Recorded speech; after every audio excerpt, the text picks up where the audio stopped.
Hello everyone, मेरा नाम है संगीता और आज की क्लास में हम लोग सीखेंगे कि बिना नाम लिए किसी के बारे में कैसे बात करते हैं। और जो वर्ड्स हमारे रेस्क्यू के लिए आते हैं इस टाइम पे वही प्रोनाउन होते हैं। प्रोनाउन भी लैटिन वर्ड से इसकी भी उत्पत्ति हुई है, जैसे नाउन की हुई है। नाउन का मतलब होता है नेम। प्रो और नाउन दो वर्डों से मिलकर बना है। प्रो मतलब होता है इन प्लेस ऑफ और नाउन मतलब name, in place of name. जब आप किसी शब्द को नाउन के बदले या किसी नाम के बदले इस्तेमाल करते हैं तो वो प्रोनाउन कहलाते हैं। इसको आप नाउन का सब्स्टिट्यूट भी कह सकते हैं।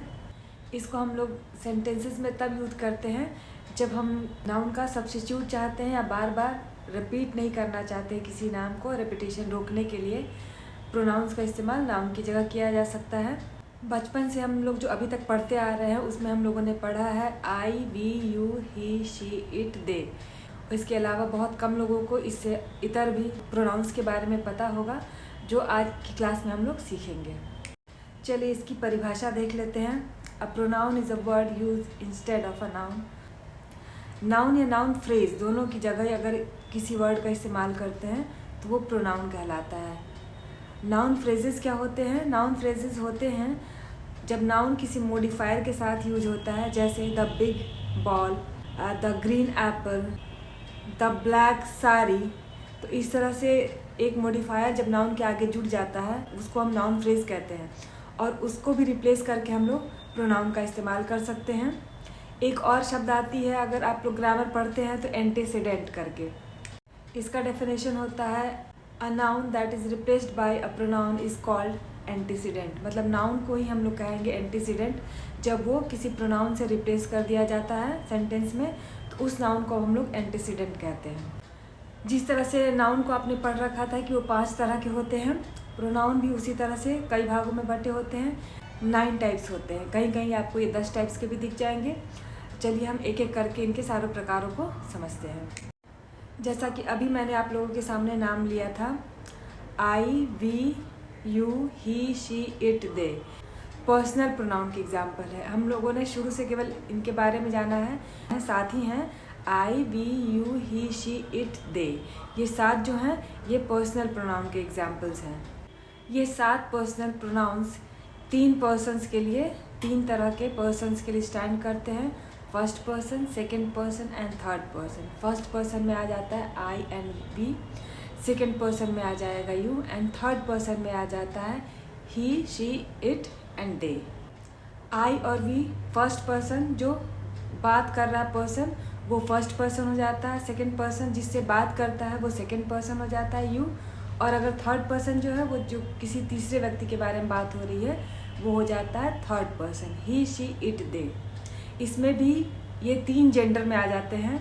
बात करते समय हमको ध्यान रखना पड़ता है क्योंकि प्रोनाउंस जो होते हैं नाउन को रिप्लेस करके आते हैं, इसलिए जब हम बात करते हैं प्रोनाउंस का यूज़ करते हैं तो हमको पता होना चाहिए कि ये किसके लिए स्टैंड कर रहा है। तो इस चूँकि इंग्लिश में इसके लिए डिवीज़न कर रखा है, लड़कों के लिए अलग, लड़कियों के लिए अलग, निर्जीव वस्तुओं के अलग, इसीलिए हमको प्रोनाउंस का विशेष ध्यान देना पड़ता है। तो ये इसमें भी 3 जेंडर में आ जाते हैं, masculine, feminine and neuter gender. It neuter gender के लिए इस्तेमाल होता है, फेमिनिन के लिए शी इस्तेमाल करते हैं और मैस्कुलिन के लिए ही का इस्तेमाल किया जाता है। चलिए नेक्स्ट स्लाइड में हम लोग इसके 9 प्रकारों को एक एक करके पढ़ते हैं एग्जाम्पल्स के साथ।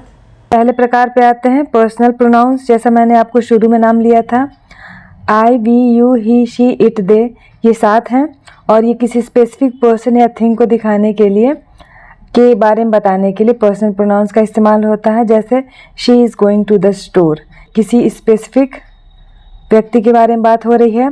पजेसिव प्रोनाउंस ये ओनरशिप या पोजेशन दिखाने के लिए इस्तेमाल होने वाले वर्ड्स हैं। इसमें बॉसीनेस समझ में आती है। पजेसिव में पॉज जो आ रहा है उसको आप बॉस से याद कर लीजिए। तो बॉसीनेस दिखाएगा, ये बताता है कौन इसका मालिक है।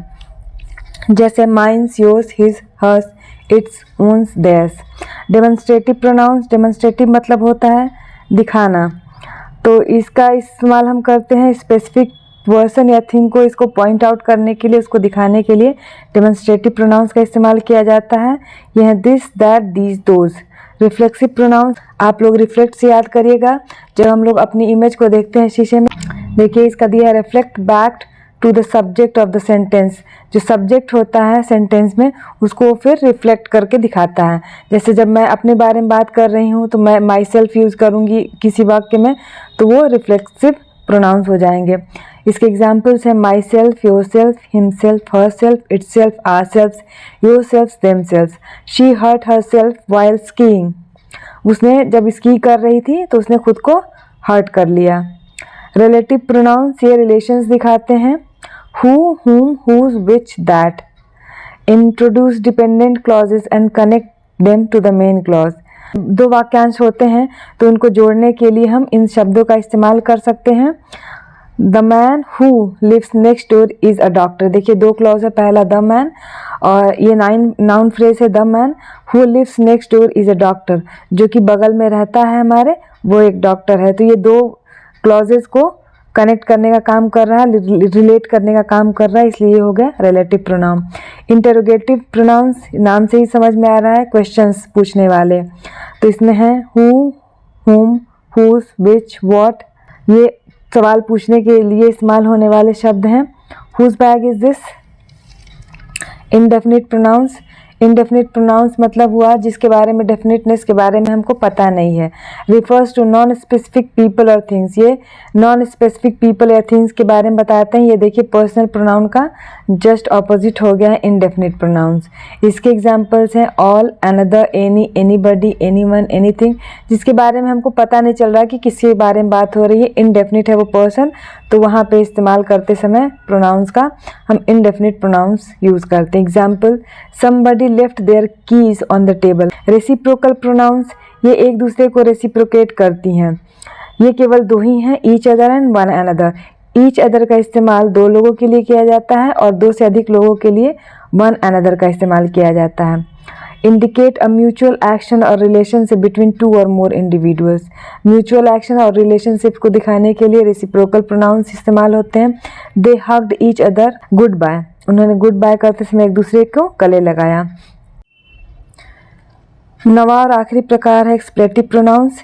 इनको डमी प्रोनाउंस भी कहा जाता है। डमी प्रोनाउंस इसलिए कहा जाता है क्योंकि ये सब सेंटेंस में केवल कोई मीनिंग ऐड नहीं करते हैं, उसकी मीनिंग को बिना चेंज किए हुए इनका इस्तेमाल किया जाता है। They are used primarily for synthetic purposes. मतलब जब सब्जेक्ट नहीं होता है किसी सेंटेंस में या बाद में जब सब्जेक्ट का पता चलना होता है तब इन प्रोनाउंस का इस्तेमाल किया जाता है। और ये केवल दो ही हैं, इट एंड देयर। जैसे आप लोग समझिए एग्जाम्पल से, it is raining heavily outside. अब यहाँ पे बिना किसी मीनिंग को ऐड किए इट का इस्तेमाल हो रहा है। There are many books on the shelf. Shelf पे बहुत सारी किताबें हैं। तो देयर का मतलब ये जरूरी नहीं कि वहाँ के लिए इस्तेमाल हो रहा है, किसी सब्जेक्ट की अनुपस्थिति में देयर का इस्तेमाल किया जा रहा है। बहुत ही कम और सरल शब्दों में मैंने प्रोनाउंस को आपको समझाने की कोशिश की है।